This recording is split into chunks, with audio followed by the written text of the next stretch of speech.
both strategies kind of offer you downside. I think nothing is future proof. What are some of the downsides of going mobile only, and what are some of the downsides of going web only? Okay, let's start with the downside on web apps first. So the downside is that you don't have this icon on your home screen as we spoke about. So it's a little bit more complicated to access a website. You need to get the user to do a bit of work, typing in the address. The other downside is limited or almost non-existent push notifications, which we just touched on as well, which is really powerful for engaging the users. And then, phone specific features as we spoke about, the health data, Bluetooth, location based tracking. So if your app or your product or your solution relies heavily on those kinds of things, then you're actually not going to get away with a sort of a web-based application. It's a core feature.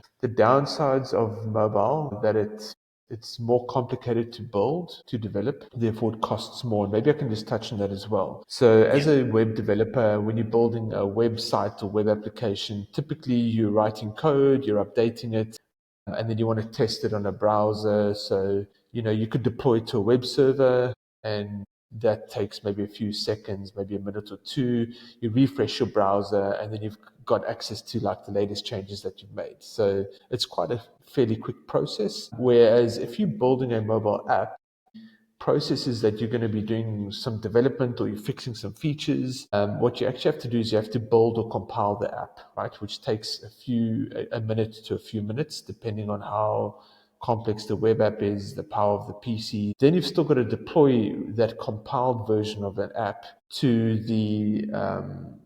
to a simulation device or to a actual device.